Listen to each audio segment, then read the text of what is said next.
بسم اللہ الرحمن الرحیم الحمدللہ وکفا وسلام علی عباد الذین اصطفیٰ اما بعد۔ آگے جو باتیں آ رہی ہیں اس میں امام طحاوی رحمۃ اللہ علیہ وہی باتیں بتا رہے ہیں کہ اللہ تعالیٰ کی تمام صفات ازلی ہیں اور قائم بذات اللہ ہیں۔ وہی معتزلہ اور جہمیہ کا رد ہے اس میں۔ جی جو آگے جو اب آ رہی ہیں جو عقیدے آ رہے ہیں دونوں دو 16ویں میں 17ویں میں فرماتے ہیں وَكَمَا أَنَّهُ مُحْيِي الْمَوْتَى بَعْدَ مَا أَحْيَاهُمْ اسْتَحَقَّ هَذَا الْإِسْمَ قَبْلَ إِحْيَائِهِمْ، جس طرح اللہ تبارک و تعالی مردوں کو زندہ کرنے کے بعد صفت محی کے ساتھ متصف ہوئے، اسی طرح اللہ تبارک و تعالی ان کو مردوں کو زندہ کرنے سے پہلے بھی اس نام کے کیا تھے؟ مستحق تھے، یعنی صفت محی کے ساتھ متصف تھے۔ متصف جس طرح اللہ تبارک و تعالی صفت محی کے ساتھ متصف ہوئے مردوں کو زندہ کرنے کے بعد، جس طرح اللہ تبارک و تعالی مردوں کو زندہ کرنے کے بعد صفت محی کے ساتھ متصف ہوئے، اور یہ نام اللہ تبارک و تعالی کو ان کے زندہ کرنے سے پہلے بھی یہ نام اللہ تبارک و تعالی اس نام کے مستحق تھے۔ پہلے متصف کہا ہے، اب مستحق، یعنی اللہ تبارک و تعالی صفت محی کے ساتھ مردوں کو زندہ کرنے سے پہلے بھی متصف تھے۔ کذالک استحق اسم الخالق قبل انشائهم، اسی طرح اللہ تبارک و تعالی مخلوق کو پیدا کرنے سے پہلے بھی صفت خالقیت کے ساتھ متصف تھے۔ اللہ تعالیٰ کو اس میں خالق پہلے بھی اللہ تعالیٰ کا نام تھا۔ آگے سمجھ میں؟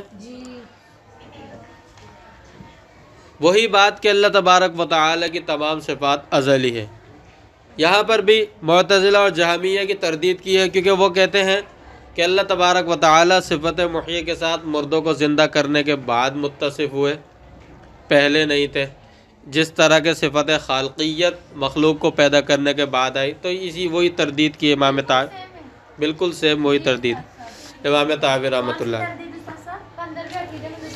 جو تردید کی ہے نا وہی ہے۔ معتزلہ اور جہمیہ کیا کہتے ہیں کہ اللہ تبارک و تعالیٰ کی کسی بھی صفت کے بارے میں کہتے ہیں کہ جب اس صفت کا ظہور ہوا، وہ کہتے ہیں جب وہ وقت وجود ہے، وقت ظہور کو وہ کیا کہتے ہیں؟ بس یہ ہی ان کی غلطی ہے، ان سے غلطی۔ اور امام طحاوی رحمۃ اللہ علیہ نے اس کی تردید کی، انہوں نے کہا کہ وقت دو چیزیں ہوتی ہیں، وجود اور ظہور۔ وجود الگ ہوتا ہے، وجود کے لیے ظہور ضروری نہیں ہوتا، جبکہ ظہور کے لیے وجود ضروری ہوتا ہے، اور ظہور سے مقدم ہوتا ہے وجود۔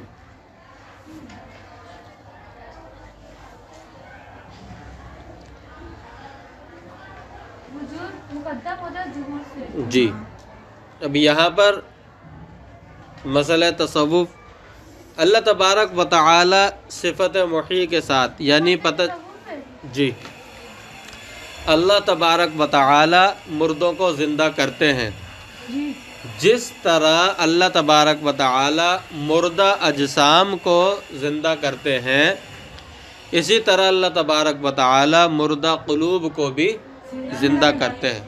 مردہ جسم کو جس طرح اللہ تعالیٰ زندہ کرتے ہیں، اسی طرح مردہ دل کو، زندہ انسان کے مردہ دل کو بھی اللہ تبارک و تعالیٰ زندہ کرتے ہیں اور اس کو زندگی بخشتے ہیں۔ لہذا اللہ تبارک و تعالیٰ سے ہی دلوں کی زندگی مانگی جائے، اور اس کے طریقے کیا ہیں؟ اللہ تبارک و تعالیٰ کا ذکر کرنا، اللہ والوں کے پاس بیٹھنا، خود سے اصلاح تعلق قائم رکھنا، وغیرہ وغیرہ۔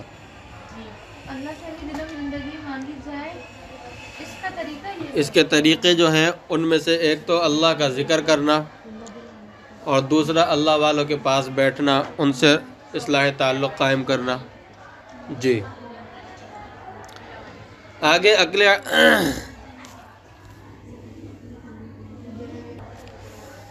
ذَلِكَ بِأَنَّهُ عَلَى كُلِّ شَيْءٍ قَدِيرٌ، فرمایا کہ یہ سب کا سب کیوں ہے، یہ جو ابھی بات بیان کی ہے یہ کیوں ہے کہ اللہ تبارک و تعالی پہلے سے ہی اس صفت کے ساتھ متصف ہے وغیرہ وغیرہ؟ یہ سب کچھ پہلے سے کیوں ہے؟ جی یہ ترجمہ ہے؟ اگلا عقیدہ ہے، جی کتاب میں لکھا ہوا ہے ذالک ان والا، یہ اس لیے کہ اللہ تبارک و تعالی ہر چیز پر قادر ہیں۔ عقیدہ نمبر 17 ہے نا یہ، اللہ تبارک و تعالی، یہ اس وجہ سے کہ اللہ تبارک و تعالی ہر چیز پر قادر ہیں، اور جو ہر چیز پر قادر ہوتا ہے تو وہ ازل سے ہی ہوتا ہے، جی جو ہر چیز پر اور جب ہر چیز پر قادر ہیں تو ہر صفت اللہ تبارک و تعالی کے اندر ازل ہوتا ہے وہ ازل سے ہے۔ ازل سے ہوتا ہے۔ جس اثر اس کا وَكُلُّ شَيْءٍ إِلَيْهِ فَقِيرٌ، اور ہر چیز اللہ تبارک و تعالی کی محتاج ہے، ہر چیز اللہ تبارک و تعالی کی محتاج ہے۔ وَكُلُّ أَمْرٍ عَلَيْهِ يَسِيرٌ، ہر کام اللہ تبارک و تعالی کے لیے آسان ہے، ہر کام اللہ تبارک و تعالی کے لیے آسان ہے، کوئی مشکل نہیں۔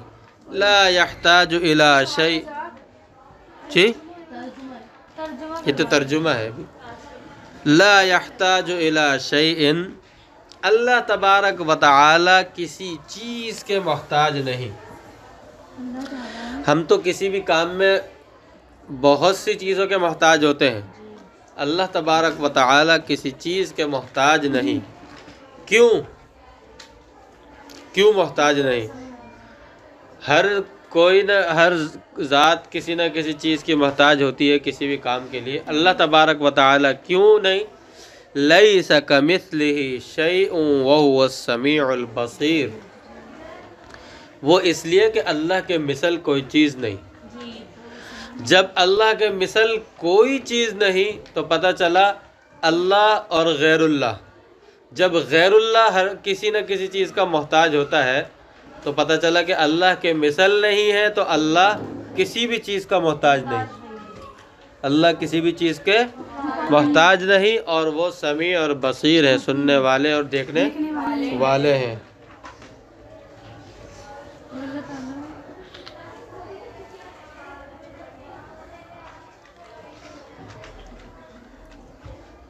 یہاں جو امام طحاوی رحمۃ اللہ علیہ نے بات بیان فرمائی ہے وہ یہ کہ اللہ تبارک و تعالی جب ہر چیز پر قادر ہیں تو ہر چیز پر قادر ہونا خود اس بات کا تقاضا کرتی ہے کہ اللہ تعالیٰ کے صفات ازلی ہوں، اللہ تعالیٰ کی صفات، کیونکہ اللہ تعالیٰ کو قدرت کاملہ حاصل ہے، تو وہ اس بات کا تقاضا اللہ تعالیٰ کو قدرت کاملہ حاصل ہے، تو یہ قدرت کاملہ اور ہر چیز پر قادر ہونا اس بات کا تقاضا کرتی ہے کہ اللہ تعالیٰ کے صفات ازلی ہوں۔ کیوں کہ احتیاج یعنی محتاج ہونا اور قدرت کاملہ یہ ایک ساتھ جمع نہیں ہو سکتی۔ کیا نہیں ہو سکتی؟ قدرت کاملہ اور احتیاج جو ہے یعنی محتاج ہونا یہ ایک ساتھ جمع نہیں ہو سکتی۔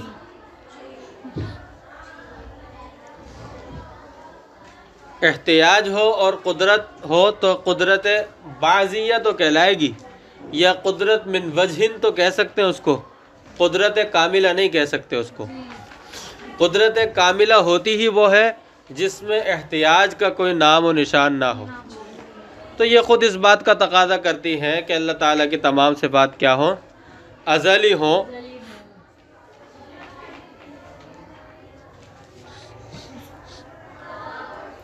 احتیاج ہو اور قدرت ہو تو احتیاج ہو اور قدرت ہو تو اس کا مطلب یہ ہے کہ یہاں قدرت کامل نہیں بلکہ قدرت من وجہن ہے، احتیاج پائی جا رہی ہے نا، تو یہاں قدرت کاملہ نہیں ہے بلکہ قدرت من وجہن ہے۔ مثال کے طور پہ سیب کھانے کی قدرت ہے آپ کو، ہضم کرنے کی قدرت ہے؟ نہیں، بالکل نہیں ہے۔ وہ تو اللہ تعالیٰ زمین میں بیج ڈالنے کی قدرت ہے آپ کو، اس کو اگانے کی قدرت نہیں اگانے کی قدرت ہے؟ بالکل نہیں ہے۔ تو یہی چیز من وجہن قدرت ہے، من وجہن اور احتیاج پائی جا رہی ہے۔ یہاں پر بھی امام طحاوی رحمۃ اللہ علیہ انہی کی تردید کر رہے ہیں جو اللہ تعالیٰ کے صفات کو حادث کہتے ہیں۔ اس میں بھی امام طحاوی رحمۃ اللہ علیہ نے اسی بات کو مؤکد کیا ہے، جو بات پیچھے بیان کی ہے نا، اللہ تعالیٰ کے صفات ازلی ہیں، قائم بذات اللہ ہے، انہی باتوں کو امام طحاوی رحمۃ اللہ علیہ نے یہ فرق الرد علی الباطل کے تحت، فرق باطلہ کی تردید کے تحت، ٹھیک ہے، اسی بات کو مؤکد کیا امام طحاوی رحمۃ اللہ کہ اللہ تعالیٰ کی تمام صفات ازلی ہیں، اور یہ بات امام طحاوی رحمۃ اللہ علیہ ان الفاظ کے ساتھ، اور جو الفاظ لائے ہیں یہ آیات کے ٹکڑے لے کر آئے ہیں، یعنی یوں سمجھ لیں کہ ان الفاظ کے ساتھ جو کہ آیات قرآنیہ کے ٹکڑے اور حصے ہیں، ان کے ساتھ اس بات کو امام طحاوی رحمۃ اللہ علیہ خوب روشن کر رہے ہیں۔ یہ تردید باطلہ بتا رہے ہیں۔ جی، اس کو امام طحاوی رحمۃ اللہ علیہ نے خوب روشن کیا ہے، اور وہی تردید انہی معتزلہ اور جہمیہ کی ہے۔ تو پتہ چلا ہر چیز پر قادر صرف اللہ تعالیٰ ہے، یعنی اختیار کلی اللہ تعالیٰ کے پاس ہے، ہر چیز اللہ تعالیٰ کی محتاج ہے، ہر کام اللہ پر آسان ہے، کسی اور پر نہیں آسان نہیں۔ اب فی زمانہ، ہمارے زمانے کے اندر بھی جو کچھ گمراہ فرقے ہیں، ہمارے زمانے میں موجود بعض لوگ آپ صلی اللہ علیہ وسلم کو اور اسی طرح اولیاء اللہ کے متعلق یہ عقیدہ رکھتے ہیں کہ وہ ہم جہاں کہیں بھی ہوں، اور وہ جہاں کہیں بھی ہوں وفات پا چکے ہوں، لیکن وہ ہماری ہر بات سنتے ہیں، یعنی حاضر ناظر سمجھتے ہیں، آپ صلی اللہ علیہ وسلم کے متعلق بھی اور اولیاء اللہ کے متعلق بھی۔ پیرانے پیر کو نہیں پکارتے یہ لوگ۔ تو ہمارے زمانے کے موجود بعض گمراہ لوگ، بدعتی لوگ، وہ آپ صلی اللہ علیہ وسلم اور اولیاء اللہ کے متعلق یہ عقیدہ رکھتے ہیں کہ وہ ہمیں جہاں کہیں بھی ہوں، زندہ ہو یا وفات پا چکے ہوں، لیکن وہ ہماری بات سنتے ہیں اور ہماری فریاد رسی کرتے ہیں، ہماری فریاد رسی کرتے ہیں، جبکہ اس آیت کے اندر فرما دیا لیس کمثلہ شیء، یہ اللہ کی صفت ہے، اللہ کی مثل کوئی نہیں ہے۔ ہر جگہ ہر کسی کی بات سننا اور ہر بندے کی ہر وقت فریاد رسی کرنا، یہ صرف خدائی صفات ہیں، یہ کسی مخلوق میں نہیں آ سکتی، یہ ہیں ہی خدائی صفات، اس کو مخلوق کو ان صفات کے ساتھ متصف کرنا شرک ہے۔ تو اس لیے لیس کمثلہ شیء کے بعد وہو السمیع البصیر جو بیان فرمایا، جو بتا دیا کہ اللہ تبارک و تعالی جیسا کوئی نہیں سن سکتا، جہاں بھی ہو، جس طرح بھی ہو، اور ہر کسی کی بات کوئی نہیں سن سکتا سوائے اللہ کے، ہر جگہ ہر چیز کو کوئی نہیں دیکھ سکتا سوائے اللہ کے۔ یہ ہمارے زمانے کے جو گمراہ فرقے ان کی تردید۔ اب مسئلہ تصوف، اس آیت کے اندر لیس کمثلہ شیء وہو السمیع البصیر، اس آیت کے اندر جو بات بتائی ہے اس کو غور کیا جائے، اس میں کہ اللہ کے یعنی اللہ جیسا نہ کوئی سن سکتا ہے نہ کوئی دیکھ سکتا ہے، لہذا بولنے والی آواز جس تک بندے کے کانوں کی سماعت کی رسائی ہوگی بندہ وہاں تک تو سن لے گا، لیکن دل کی یعنی مثلا اللہ تبارک و تعالی جیسا جب کوئی دیکھ اور سن نہیں سکتا، تو جہاں تک کان یعنی قوت سماعت کی جو حد ہوگی وہاں تک پیدا ہونے والی آواز تو بندہ سن لے گا، لیکن اس سے دور کی آواز نہیں سن سکتا۔ تو دل میں پیدا ہونے والی آواز کیسے سن لے گا، کیسے سن سکتا ہے؟ لہذا اللہ تبارک و تعالی انسان کے دل میں جو آواز پیدا ہوتی ہے، جو خواہش پیدا ابھرتی ہے، اللہ تبارک و تعالی اس کو سنتے ہیں، دل کی آواز کو سنتے ہیں۔ اسی لیے کہتے ہیں کہ مظلوم کی بد دعا کہاں تک پہنچتی ہے؟ عرش تک پہنچتی ہے۔ ماں باپ کی بد دعا ہو یا دعا ہو وہ بھی ڈائریکٹ عرش پر جاتی ہے۔ اسی طرح یہ دل سے نکلی ہوئی آوازیں ہوتی ہیں۔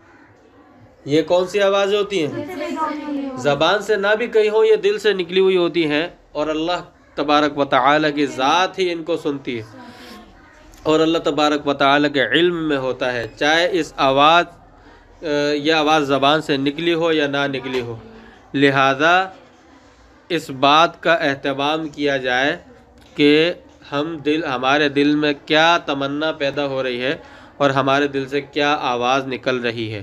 کسی کو اتنا بھی پریشان نہ کرو کہ اس کے دل کی زبان سے اس نے آپ کو کچھ نہیں کہا، مگر اس کے دل کی آواز آپ نہیں سن رہے، اس کا رب سن رہا ہے، اس کا رب سن رہا ہے، اور پھر آپ کو سبق سکھا بھی دے گا۔ ٹھیک ہے، لہذا چلتے پھرتے زبان سے نہیں لیکن دل سے، زبان سے اگر کر سکتے ہیں تو کریں، لیکن چلتے پھرتے دل سے اللہ کو پکاریں، کیونکہ وہ تو سن رہا ہے نا۔ حضرت ڈاکٹر عبد الحی عارفی رحمۃ اللہ علیہ، مفتی تقی عثمانی صاحب دعوت برکاتہم سے سنا کئی دفعہ کہ فرماتے تھے کہ میرے شیخ حضرت ڈاکٹر عبد الحی عارفی رحمۃ اللہ علیہ فرماتے تھے اسی بات کو، وہ اس طرح کہتے تھے کہ اللہ کے سامنے منگتے بن جاؤ، اللہ کے سامنے منگتے بن جاؤ۔ منگتا کہتے ہیں جو بہت زیادہ مانگے جائے، بہت زیادہ مانگنے والے کو منگتا کہتے ہیں۔ تو کہتے ہیں اللہ کے سامنے منگتے بن جاؤ، اللہ سے اتنا مانگو، اتنا مانگو، اتنا مانگو کہ مانگے جاؤ۔ اللہ تمہارے مانگنے سے خوش ہوتے ہیں، اللہ تمہارے نہ مانگنے سے ناراض ہوتے ہیں۔ حضرت ڈاکٹر عبد الحی عارفی رحمۃ اللہ علیہ، اور یہ مفتی تقی عثمانی صاحب دامت برکاتہم سے سنیے یہ بات۔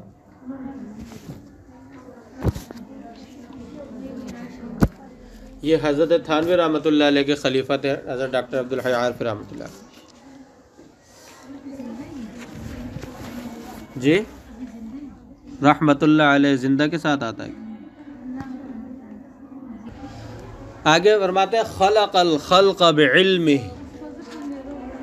خلق الخلق بعلمہ، اللہ تبارک و تعالی نے مخلوق کو اپنے علم کے مطابق پیدا کیا، اپنے علم کے مطابق پیدا کیا ہے۔ یعنی مطلب کیا ہے کہ اللہ تبارک و تعالی کے علم ازلی میں موجود تھا، یعنی اللہ تبارک و تعالی پہلے سے علم میں تھا اللہ تبارک و تعالی کو کہ مخلوق کو کس طرح پیدا کرنا ہے، کیا حالات اور واقعات ہوں گے، سب کا علم اللہ تبارک و تعالی کو پہلے سے ہے، یعنی ازل سے ہے اللہ تبارک و تعالی کو سب کا علم۔ ٹھیک ہے، اہل سنت والجماعت کا عقیدہ کیا ہے؟ وہ یہی ہے اہل سنت والجماعت کا عقیدہ کہ تمام حوادثات اور واقعات کے وقوع پذیر ہونے کا علم اللہ تبارک و تعالی کو پہلے سے ہے اور علم ازلی تھا۔ یہ سب اللہ تعالی نے اپنے علم کے مطابق لوح محفوظ میں لکھوا دیا تھا۔ کہ ان کا عقیدہ یہ ہے کہ تمام حوادثات اور واقعات کے وقوع پذیر ہونے کا علم اللہ تعالیٰ کو پہلے سے ہی تھا، اور اللہ تعالیٰ نے اپنے علم ازلی کے مطابق یہ سب کچھ لوح محفوظ میں لکھوا دیا تھا۔ اب جو بھی کچھ ہو رہا ہے وہ اللہ تعالیٰ کے علم ازلی کے مطابق اور لوح محفوظ میں لکھے ہوئے کے مطابق ہو رہا ہے۔ آگے بات سمجھ میں؟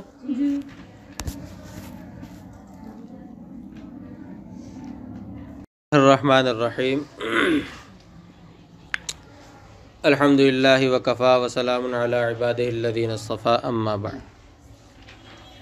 آگے فرماتے ہیں وقدر لهم اقدارا، وقدر لهم اقدارا، کہ اللہ تبارک و تعالی نے مخلوق کی تقدیریں مقرر کی ہیں۔ اللہ تبارک و تعالی نے مخلوق کی تقدیریں مقرر کی ہے، یعنی سب کی تقدیر اللہ تعالی نے مقرر کر دی ہیں، لکھ دیا ہے تقدیر میں اللہ تعالی نے کہ کون کیا کرے گا، کیا معاملات ہوں گے، کیا ہوگا، اچھا برا، کسی کو کیا پیش آئے گا، واقعات کیسے واقعات پیش آئیں گے، اچھے برے واقعات پیش آتے ہیں، پسند ناپسند کی بات ہوتی ہے، کبھی رحمت تو کبھی زحمت تو کبھی مصیبت تو کبھی آزمائش تو کبھی امتحان، یہ ساری کی ساری چیزیں اللہ تبارک و تعالی نے اپنے علم ازلی کے ذریعے سے لوح محفوظ میں یہ سب تقدیر انسان کی لکھوا دی ہیں۔ جو کچھ ہو رہا ہے اللہ تبارک و تعالی کے علم ازلی کے مطابق لکھی ہوئی تقدیر کے مطابق ہو رہا ہے۔ یہ بات سمجھ میں؟ اب یہاں پر ایک سوال ہوتا ہے، سوال یہ ہوتا ہے جب سب کچھ تقدیر میں لکھا ہوا ہے تو پھر ہمیں عمل کرنے اور محنت کرنے کی کیا ضرورت؟ جب سب کچھ تقدیر میں لکھا ہوا ہے تو پھر ہمیں عمل کرنے اور محنت کرنے کی کیا ضرورت؟ اگر تقدیر میں یہ لکھا ہے کہ فلاں شخص جہنمی ہے تو وہ جہنمی ہی ہو کر جہنم میں جائے گا، وہ ہمیں عمل اور محنت کرنے کی کیا ضرورت؟ اور جس کے بارے میں لکھا ہے کہ یہ جہنمی ہے تو وہ کچھ بھی کتنے بھی عمل کر لے تو وہ تو جہنم میں جائے گا، اور اگر یہ لکھا ہے کہ فلاں شخص جنتی ہے تو وہ کوئی اعمال نہ بھی کرے تو بھی وہ جنت میں جائے گا۔ یعنی جنت میں جانا جب اللہ تعالیٰ نے لکھ دیا ہے تقدیر میں تو وہ جنت یا جہنم میں تو جائے گا۔ آئی بات سمجھ میں؟ سوال آگے سمجھ میں؟ جواب اس کا یہ ہے کہ اصل بات یہ ہے کہ جہاں تقدیر میں اللہ تعالیٰ نے کسی کے جنتی یا جہنمی ہونے کا لکھا ہے یا شقی اور سعید ہونے کا جہاں اللہ تعالیٰ نے تقدیر میں لکھا ہے وہاں یہ بھی تو لکھا ہے نا کہ فلاں فلاں عمل کر کے یہ جنت میں جائے گا، یہ جنتی ہوگا، اور فلاں فلاں عمل کرے گا تو جہنمی ہوگا۔ ایسے تھوڑی لکھ دے کہ بس یہ جنتی ہے کچھ کرے نہ کرے، وہاں جہاں اللہ تعالیٰ نے تقدیر میں جنتی ہونے کا لکھا ہے تو یہ بھی لکھا ہے کہ یہ کیا کیا عمل کرے گا۔ جو بندہ جو عمل کر رہا ہے وہ بھی تقدیر کے لکھے ہوئے کے مطابق ہی عمل کر رہا ہے۔ آ رہی سب بات سمجھ میں؟ تو اس وجہ سے یہ سوچنا کہ عمل کرنے کی یا اعمال کرنے کی ضرورت کیا ہے، ہم کیوں عمل کریں اور اپنے آپ کو تھکائیں، جو لکھا ہوگا وہ تو ہو کر رہے گا، یہ بالکل غلط بات ہے، کیونکہ اللہ تعالیٰ نے وہاں یہ بھی لکھا ہے کہ یہ فلاں عمل کرے گا تو جنت میں جائے گا اور فلاں عمل کرے گا تو جہنم میں جائے گا۔ یہ اللہ تبارک و تعالیٰ نے وہیں پر لکھا ہوا ہے۔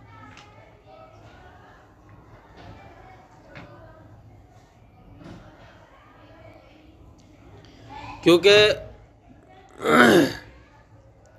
علامہ شبیر احمد عثمانی رحمۃ اللہ علیہ کی ایک کتاب ہے، کتابچہ ہے مسئلہ تقدیر کے نام سے، اس کے صفحہ نمبر 9 اور 10 پر علامہ شبیر احمد عثمانی رحمۃ اللہ علیہ لکھتے ہیں، فرماتے ہیں کہ وہ اس کا جواب یہ دیتے ہیں کہ ہماری تقدیر میں جن اعمال کے ذریعے جنت میں پہنچنا یا بلند درجات کو پانا لکھا ہے ان کا صدور بھی تو ہم سے ضروری اور لابدی ہے، ان کا صدور بھی تو ہم سے ضروری اور لابدی ہے۔ لابدہ مطلب لازمی۔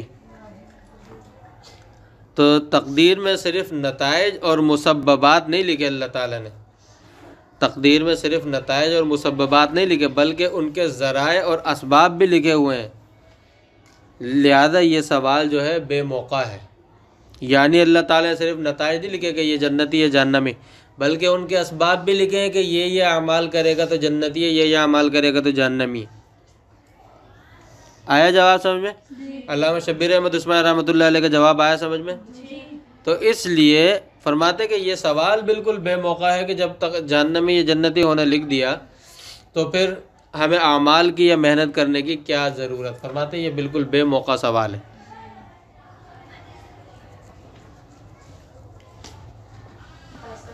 جی،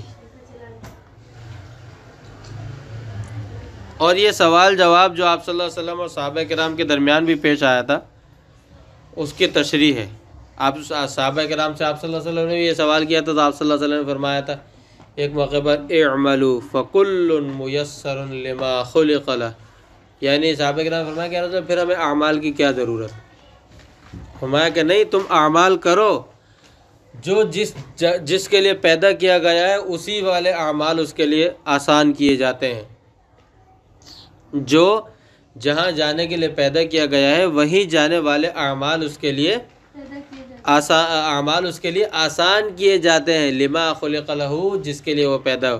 جنت میں جنتی ہے اگر وہ تو اس کے لیے جنتیوں والے اعمال اللہ تعالیٰ آسان کرتے ہیں۔ فکل میسر، اور جہنمی ہے تو جہنمی والے اعمال اس کے لیے آسان ہوتے چلے جاتے ہیں، وہ جہنمی والے اعمال کرتا چلا جاتا ہے۔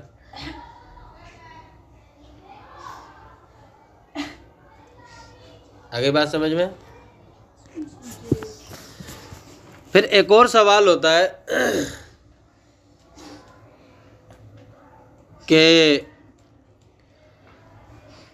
اب یہ جو اعمال ہیں، یہ اعمال کی بات ہوئی کہ اعمال بھی تقدیر میں لکھے ہوئے ہیں۔ تقدیر میں لکھے ہوئے جنتی جہنمی، اس کا تو جواب ہو گیا، اور ہم نے جواب میں کیا کہا ہے کہ وہاں پر اعمال کرنا بھی لکھا ہوا ہے۔ جی، اب سوال یہ ہوتا ہے کہ یہ جو اعمال جو جنتی و جہنمی یعنی لکھے ہوئے ہمارے تقدیر کے اندر، آیا یہ اعمال ہمارے ارادے اور اختیار میں ہیں؟ یعنی ان اعمال کا صدور جو ہے اس میں ہمارے ارادے اور اختیار کو کچھ دخل ہے، یا ہم بالکل مجبور محض اور مضطر ہیں کہ کچھ بھی ہو اعمال تو ہم سے یہ صادر ہوں گے لازمی، ہمارا ارادہ اور اختیار کا اس میں کوئی دخل نہیں؟ آیا سوال سمجھ میں؟ ارادے کا کوئی دخل نہیں ہے۔ جی، سوال یہ پیدا ہوتا ہے کہ آیا یہ اعمال جو ہیں اس میں ہمارے ارادے اور اختیار کو کچھ دخل ہے یا نہیں، یا ہم بالکل مجبور ہیں؟ کیونکہ اگر جیسا کہ بظاہر یہ پتہ چل رہا ہے کہ اعمال تقدیر میں لکھے ہوئے ہیں، تو بظاہر اس سے یہ پتہ چل رہا ہے کہ ہم تو مجبور ہیں، تقدیر میں لکھے ہوئے ہیں تو یہ اعمال تو لازمی ہوں گے جو ہمارے تقدیر میں لکھے ہوئے ہیں۔ نہیں، جواب نہیں، یہ سوال کا حصہ ہے، سوال ہی ہے۔ آ رہی ہے بات سمجھ میں کہ بظاہر تو یہی معلوم ہو رہا ہے نا کہ جب تقدیر میں لکھے ہیں تو اعمال تو ہم سے لازمی صدور ہوگا ان اعمال کا جو اعمال تقدیر میں لکھے ہوئے ہیں، ہمارا تو اس میں کوئی ارادہ یا کوئی اختیار ہی نہیں ہے۔ آیا سمجھ میں سوال؟ تو جواب اس کا یہ ہے، اصل میں کہ اصل میں یہ سوال جو پیدا ہو رہا ہے یہ اس لیے ہو رہا ہے کہ اللہ تبارک و تعالی نے جب اپنے علم ازلی کے علم ازلی کے خلاف جب ایک ذرہ بھی نہیں ہل سکتا، ادھر سے ادھر نہیں ہو سکتا، کے خلاف جب ایک ذرہ بھی ہل نہیں سکتا، ایک ذرہ بھی ادھر سے ادھر نہیں ہو سکتا، ایک پتہ بھی نہیں ہل سکتا، تو ہر شخص وہی کر سکتا ہے اور ہر شخص وہی کرے گا کہ جو اللہ تعالیٰ کے علم ازلی کے میں طے شدہ ہو۔ ہر شخص وہی جب اللہ تعالیٰ کے علم ازلی کے مطابق کوئی کام نہیں ہو سکتا، ایک ذرہ بھی اپنی جگہ سے نہیں ہٹ سکتا، تو کہتے ہیں کہ سوال اصل میں اس لیے پیدا ہو رہا ہے کہ بندہ یہی سوچتا ہے کہ پھر جو بندہ جو اعمال کر رہا ہے، کرے گا یا کر گیا، وہ تو اللہ تعالیٰ کے میں علم ازلی میں طے شدہ ہے، وہ اللہ تعالیٰ کے علم ازلی میں طے شدہ ہے پہلے سے، اور جب اللہ تعالیٰ کے علم ازلی میں وہ پہلے سے طے شدہ ہے تو اس کا مطلب تو یہ ہوا بظاہر عمل کرنے والا وہ تو مجبور اور مضطر ہے، بظاہر عمل کرنے والا مجبور اور مضطر ہوا۔ ٹھیک ہے نا؟ تو فرمایا کہ حقیقت یہ ہے کہ غلطی یہی ہوتی ہے انسان سے، غلطی یعنی سمجھنے میں غلطی یہی ہوتی ہے کہ جب یہ سمجھ لیا جاتا ہے کہ علم الہی کی وجہ سے انسان سے ارادہ اور اختیار چھن جاتا ہے، سلب ہو جاتا ہے، یعنی چھن جاتا ہے۔ اصل غلطی یہ ہوتی ہے، ٹھیک ہے؟ یعنی غلطی کیا ہوتی ہے کہ انسان یہ سمجھتا ہے، یعنی جب یہ سمجھ لیتے ہیں کہ اللہ تبارک و تعالی کے علم ازلی کی وجہ سے انسان سے ارادہ اور اختیار سلب ہو جاتا ہے، انسان مسلوب الاختیار اور مسلوب الارادہ ہو جاتا ہے، یہ سمجھا جاتا ہے اللہ تعالیٰ کے علم ازلی کے مطابق، اس لیے یہ سوال پیدا ہوتا ہے۔ آ رہی سمجھ میں؟ جب کہ حقیقت یہ ہے کہ اللہ تبارک و تعالی کے علم ازلی کی وجہ سے انسان مسلوب الاختیار اور مسلوب الارادہ نہیں ہوتا، انسان مسلوب الاختیار اور مسلوب الارادہ نہیں ہوتا، بلکہ یہ اور اسی بات کو ثابت اور مستحکم کرتا ہے، یہ چیز جو ہے اس بات کو اور ثابت اور مستحکم اور پکا کرتی ہے، کیونکہ علم ازلی میں ہمارے افعال اختیاریہ کے متعلق لکھا ہے۔ علم ازلی میں ہمارے افعال اختیاریہ یعنی جو ہم اپنے اختیار سے افعال کریں گے ان کے متعلق لکھا ہے کہ فلاں کام فلاں وقت میں اپنے ارادے اور اختیار سے کرے گا۔ آ رہی ہے بات سمجھ میں؟ فلاں شخص فلاں کام فلاں وقت میں اپنے ارادے اور اختیار سے کرے گا۔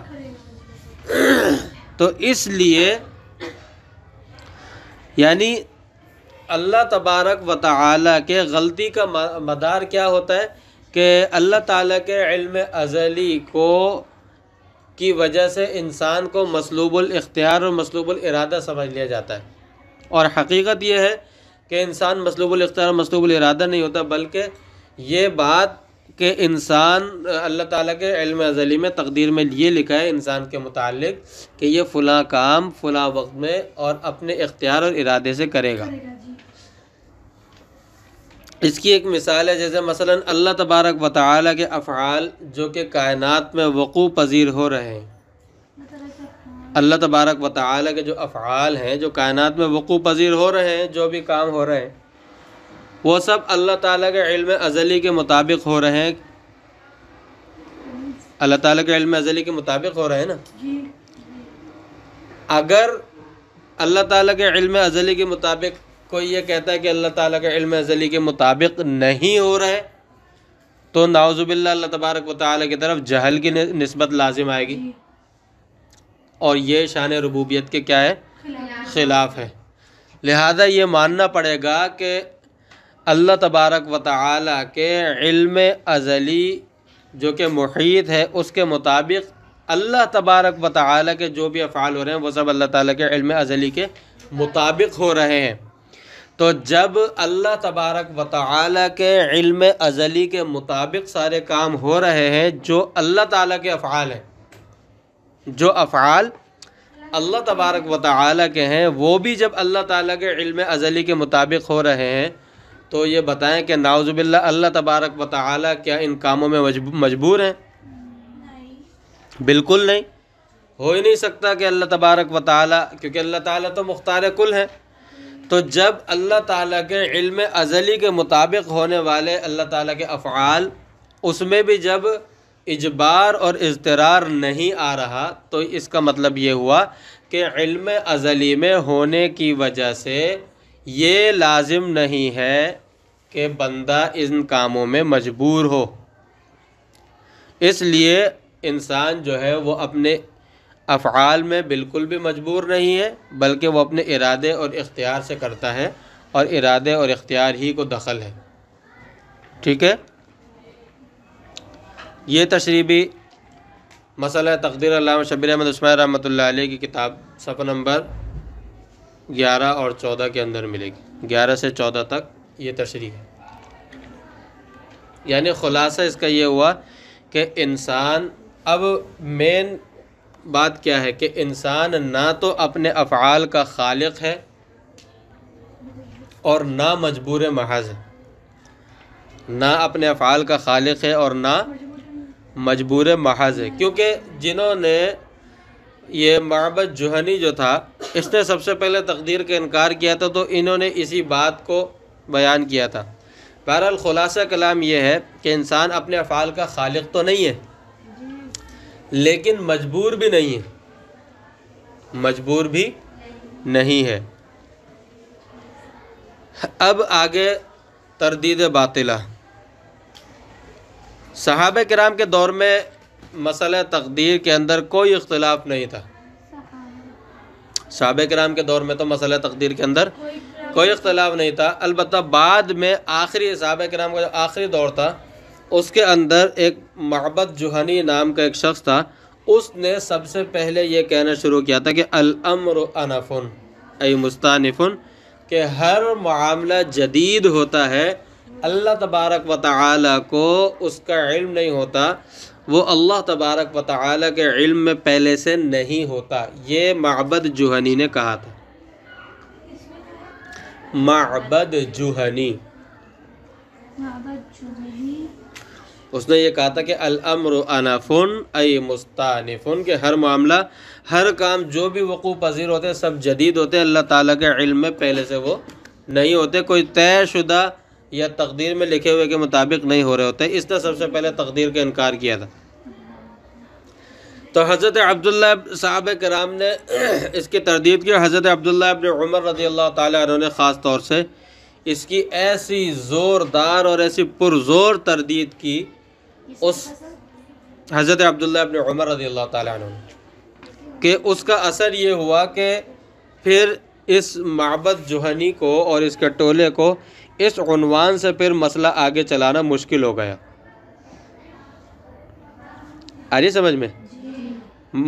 مسئلہ چلانا آگے، اس عنوان سے مسئلہ چلانا مشکل ہو گیا، آگے نہیں چلا پائے، اور پھر حضرت عبداللہ ابن عمر رضی اللہ تعالیٰ عنہ کی وفات کے بعد پھر انہوں نے اپنا یہ فتنہ دوبارہ پھیلایا۔ ٹھیک ہے، حضرت عبداللہ ابن عمر رضی اللہ تعالیٰ عنہ ہی سے روایت ہے، وہ روایت کہتے ہیں جس کا مفہوم یہ ہے کہ آسمان اور زمین کی تخلیق سے 50,000 سال پہلے اللہ تعالیٰ نے مخلوق کی تقدیریں بنائیں۔ انسان کی تخلیق سے 50,000 سال پہلے اللہ تبارک و تعالیٰ نے مخلوق کی تقدیریں بنائیں، اور اس کا عرش، اللہ تبارک و تعالیٰ کا عرش جو ہے اس وقت پانی پر تھا، کائنات نہیں بنی تھی، اللہ تعالیٰ کا عرش کہاں تھا؟ پانی پر تھا۔ اسی بات کو قرآن کریم کے اندر فرمایا کہ اِنَّا كُلَّ شَيْءٍ خَلَقْنَاهُ بِقَدَرٍ، ہم نے ہر چیز کو اس کی تقدیر کے مطابق کیا کیا؟ ہاں، اندازے کے مطابق، یعنی مطلب یہ کہ اس کے اندر پتہ چل رہا ہے کہ ہر چیز کا ایک اندازہ مقرر تھا پہلے سے، اس کے مطابق پیدا ہو رہی ہیں ہر چیزیں۔ تو اس لیے اس سے پتہ چلتا ہے کہ تقدیر میں لکھے ہوئے کے مطابق ہو رہا ہے جو کچھ ہو رہا ہے، اللہ تعالیٰ نے سب کی تقدیریں مقرر کی ہیں، اور اس تقدیر کے مطابق عمل کرنے سے نہ تو انسان مجبور محض ہوتا ہے، آگے بات سمجھ میں؟